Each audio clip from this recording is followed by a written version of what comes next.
You know what I never really thought about until a few years ago? What happens when something breaks and you cannot drive to the lumberyard? I mean, really cannot. You are stuck with what you have, and if you do not fix it, people die. That is the situation a ship's carpenter faced every single day during the golden age of piracy. We are talking the late 1600s through about 1730. These men kept wooden ships alive in the middle of the Caribbean with a chest of hand tools, whatever timber they could scavenge, and more ingenuity than most of us will ever need in a lifetime.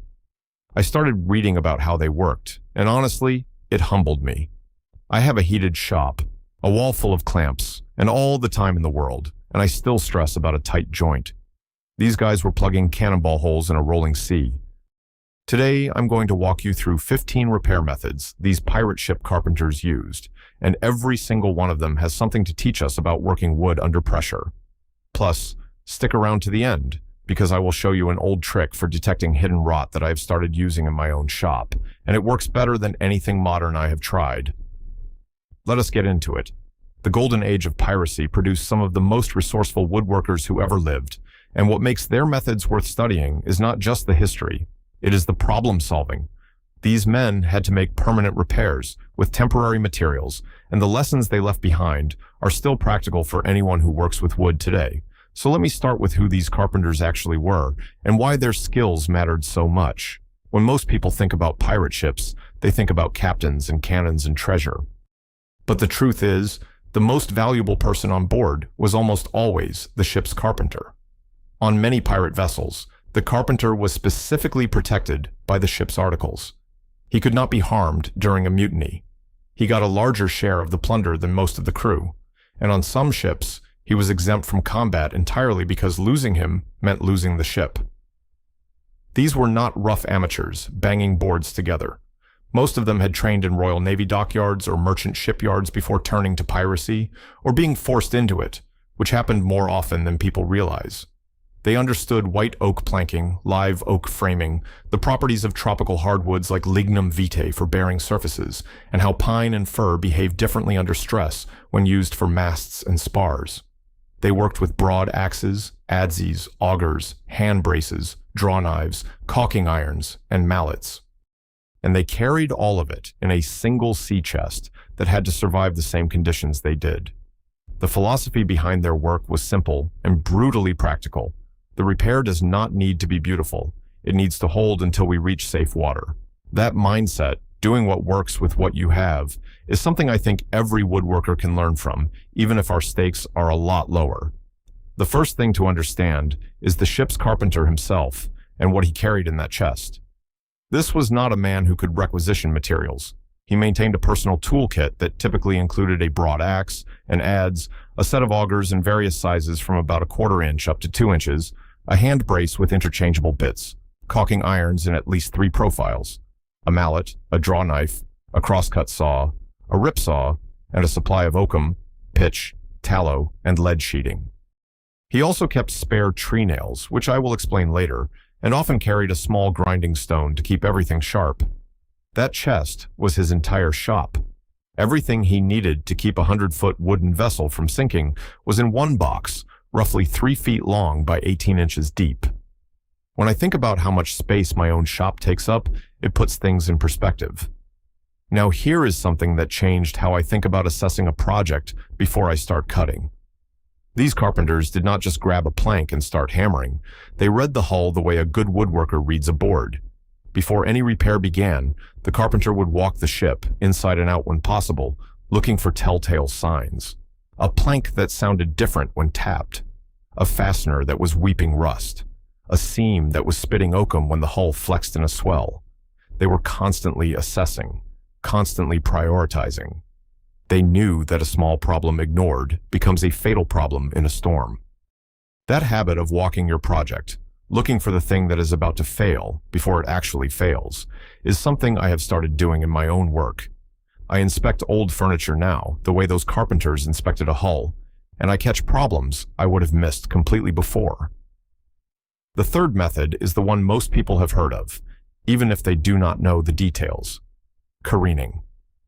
This is the process of intentionally beaching the ship in a sheltered cove, usually on a sandy bottom during a high tide, and then using lines and tackle to pull her over on her side, exposing the bottom of the hull. Pirates did this because they did not have access to proper dry docks. They needed to get at the underwater portion of the hull to scrape off barnacles, marine growth, and the shipworm damage that could eat through an oak plank in a matter of months in warm Caribbean water. Careening was dangerous. You were tipping a vessel that might weigh 200 tons onto her beam ends on a beach. If the lines slipped or the tide came in wrong, you could lose the ship entirely. They would typically careen one side, then refloat her, turn her around, and careen the other side. The whole process could take several days, and the crew was completely vulnerable during that time. No cannon mounted, no way to flee. That is why pirates looked for hidden coves and remote islands. Careening was not optional. If you did not do it every few months in tropical waters, your ship slowed down so much that you could not catch anyone or outrun a Navy frigate. Once the hull was exposed during careening, the real work began. The crew would scrape the bottom using broad iron scrapers, removing every barnacle, every strand of weed, every tube left behind by shipworms. In some cases, they would actually light small controlled fires along the hull, planking to burn off growth and dry out waterlogged wood. This sounds extreme, but it worked. The fire was kept moving and carefully controlled so it would char the surface without weakening the plank. After scraping and burning, they would apply a mixture of tallow and sulfur, or sometimes tar and pitch, as a protective coating. Some ships used a layer of sacrificial softwood planking over the hull, called sheathing, which the worms would eat instead of the structural planking underneath. This whole process, scraping, burning, and recoating, is not so different from stripping and refinishing an old piece of furniture. You are removing what has deteriorated and putting down a fresh protective layer. The principle is exactly the same. Now here is the method that first grabbed my attention when I started studying this: patching cannonball holes. During a battle, a cannonball could punch through oak planking that was 3 to 4 inches thick and send splinters flying through the lower decks that were just as deadly as the ball itself. The carpenter had to patch that hole while the ship was still in action. The standard emergency repair was a wooden plug, sometimes called a shot plug, which was a tapered, roughly cone-shaped piece of softwood, usually pine, wrapped in oakum and hammered into the hole from the inside. The taper created a compression fit. The oakum swelled when it contacted water and helped seal the gap. For larger holes, the carpenter would nail a lead sheet over the damage from the outside, bending it to conform to the hull curvature, and then reinforce it from the inside with a backing plank held in place with shores, which were just braces wedged against the opposite side of the hull. This was not a permanent repair, but it kept the water out long enough to survive the fight and reach a place where proper planking could be fitted. The speed and confidence required to do this work in a dark, flooding lower deck, while cannons are firing overhead, is something I cannot even fully imagine. By the way, if you are enjoying learning about these shipwright methods, I put together something I think you will really appreciate. It is called Secrets of the Shipyard, and it covers 16 chapters of Viking and naval carpentry techniques that most woodworkers have never seen. 150 pages of real hands-on knowledge. You can grab your copy by scanning the QR code on screen or just use the first link in the description. All right, let us keep going. The sixth method is one that really shows the resourcefulness of these carpenters, fashioning new spars from scavenged timber. A spar is any pole used in the rigging, your masts, yards, booms, and bowsprit. In a storm or a battle, these broke regularly, and you cannot exactly order a 60-foot mast in the middle of the ocean. So the carpenter would use whatever was available. Sometimes that meant salvaging timber from a captured prize ship. Sometimes it meant going ashore on an island and felling a suitable tree, typically looking for tall, straight pines or firs.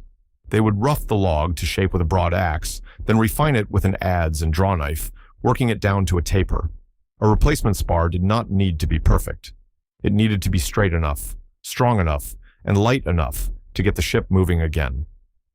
I have seen accounts where carpenters fashioned a serviceable topmast from a green tree in under 2 days, using nothing but hand tools. That is a level of efficiency with an axe and adze that most of us will never reach, but it is worth aspiring to. Caulking was one of the most constant and critical maintenance tasks on any wooden ship. Every seam between every plank had to be packed with oakum, which is loose hemp fiber, and then sealed over with hot pitch. The carpenter and his mate would drive the oakum into the seam using a caulking iron, which is a flat, chisel-like tool with a blunt edge and a heavy wooden mallet. The trick was applying enough force to pack the oakum tightly without driving it all the way through the seam and pushing it out the other side. Too loose and it leaks.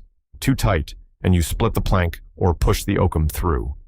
Getting the feel for this took years, and a good caulker was worth his weight in gold.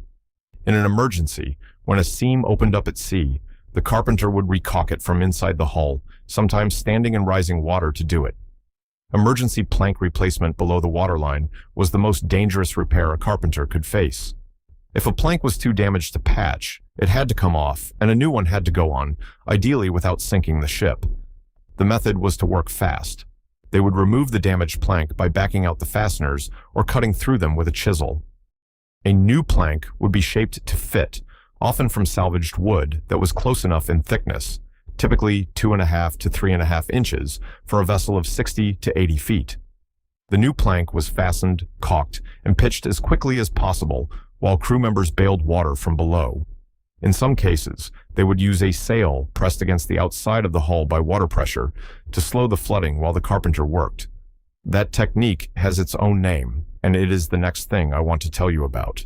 Fathering is a repair method that most people have never heard of, and it is genuinely brilliant. When a leak was too large or too inaccessible to patch from inside, the crew would take a spare sail, cover it with oakum, and sometimes animal dung or wool, and drag it under the hull using ropes passed beneath the keel. The water pressure would push the sail against the leak, and the oakum would be sucked into the gap, dramatically slowing the flooding. This was not a pirate invention. The Royal Navy used it, merchant ships used it, and Captain Cook famously fathered the Endeavour after she struck a reef in 1770. But pirates used it regularly because they could not exactly pull into a Navy yard for proper repairs. It is the kind of improvised, pressure-driven solution that makes you appreciate how creative, desperate people can be. Scarf joints at sea were another critical skill. When a structural timber cracked or partially failed, the carpenter could not always replace the entire piece. Instead, he would cut a scarf joint, overlapping the new wood with the old in a long tapered splice, and fasten it with tree nails or iron bolts. A proper scarf for a keel timber might have a ratio of 6:1, meaning the overlap was 6 times the thickness of the timber. On a 4-inch keel plank, that is a 24-inch overlap. The surfaces were bedded in pitch or tallow before fastening to keep water out of the joint. Done well, a scarf joint could restore most of the original strength of the timber. I use scarf joints in my own shop now for long boards, and the proportions I learned from studying ship carpentry are exactly what I follow. Now, let me tell you about tree nails, spelled T-R-E-E-N-A-I-L, but pronounced trunnels. These were wooden pegs used as fasteners instead of iron nails or bolts. They were typically made from well-seasoned white oak or locust, about 1 inch in diameter and anywhere from 6 to 18 inches long depending on the application. The carpenter would bore a hole through the planking and into the frame timber with an auger, then drive the tree nail home with a mallet. The advantage of a tree nail over an iron fastener was that it did not rust. In saltwater, iron fasteners corroded and weakened over time, and the rust could actually damage the surrounding wood.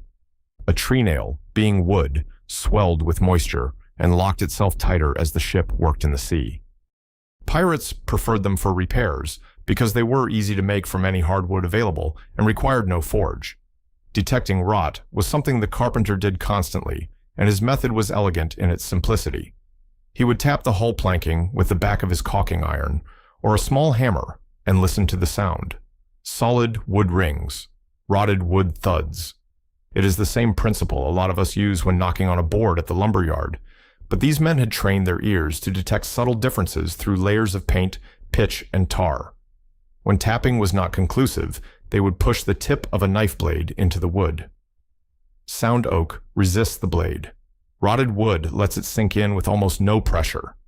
Between their ears and a knife blade, a good ship's carpenter could map every weak spot on the hull without removing a single plank.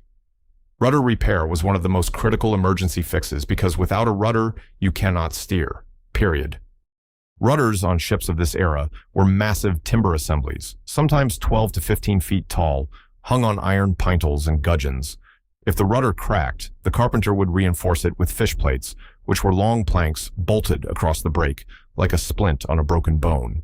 If the rudder was lost entirely, they would fashion an emergency steering oar, or build a crude replacement rudder from whatever timber was on hand, hanging it with rope lashings if the iron hardware was gone. It was ugly work, but it got the ship pointed in the right direction. The last method is less about woodworking and more about wisdom.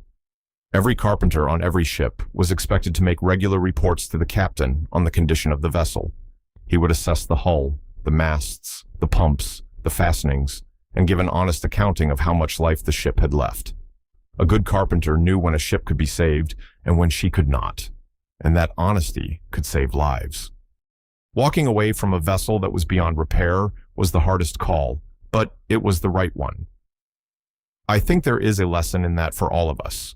Knowing when a project is worth saving and when it is time to start over is one of the most valuable skills you can develop. Let me share some patterns I have noticed over the years, things I used to do myself, that these ship carpenters handled completely differently. The first pattern is reaching for the perfect material. Most of us will not start a project until we have exactly the right species, the right thickness, the right grain orientation. A ship's carpenter used what was available and made it work. That shift in thinking from ideal to adequate has saved me more time than any tool I own. The second pattern is overbuilding everything. I used to make every joint as tight and as complex as I could, even when a simpler connection would have been perfectly strong enough. Ship carpenters matched the repair to the need. A temporary patch got a temporary fix. A structural timber got the full scarf joint treatment. Matching your effort to the actual requirement is a skill most of us undervalue. The third pattern is fear of imperfection. I spent years agonizing over tear out, over gaps, over finishes that were not glass smooth. A ship's carpenter would have laughed at that. His repairs kept people alive. They did not need to be pretty. Now, I am not saying we should stop caring about quality, but understanding that function comes first and beauty comes second is a healthy perspective that this tradition reinforces. The fourth pattern is working only in ideal conditions. Comfortable shop, good lighting, no time pressure. These carpenters worked in the dark, in the cold, underwater, under fire. It puts our frustrations in perspective and reminds us that the craft is adaptable. You can do good work in bad conditions if you understand your materials and your tools. Now for that bonus tip I promised at the beginning. This one comes from the rot detection methods I described earlier, but with a twist I have never seen in any modern woodworking book. The old ship carpenters would heat an iron, not red hot, but good and warm, and press it against a section of hull they suspected was rotten beneath the surface. Then they would smell the wood. Sound wood heated with an iron gives off a clean, familiar wood scent. Rotted wood gives off a sour, musty, unmistakable smell, even if the surface looks perfectly fine. I started using this on old furniture I was restoring and on reclaimed lumber, and it has saved me from building with compromised wood at least 4 times that I can count. You do not need a special iron. A regular clothes iron on its highest setting, pressed against the wood for about 15 seconds, works perfectly. If it smells sour or musty, that wood has rot inside it, regardless of what the surface looks like. It is the kind of simple, practical test that costs nothing and takes seconds, and it comes straight from men who could not afford to guess wrong. Before you head out, I want to make sure you know about my book, Secrets of the Shipyard. It goes way deeper than any single video can, with 16 chapters of Viking and naval carpentry techniques, 25 hand-drawn illustrations, and 150 pages of real hands-on knowledge. If you want to bring these old shipwright methods into your own shop, this is the guide to do it. Just scan the QR code on screen or click the link in the description to get your copy.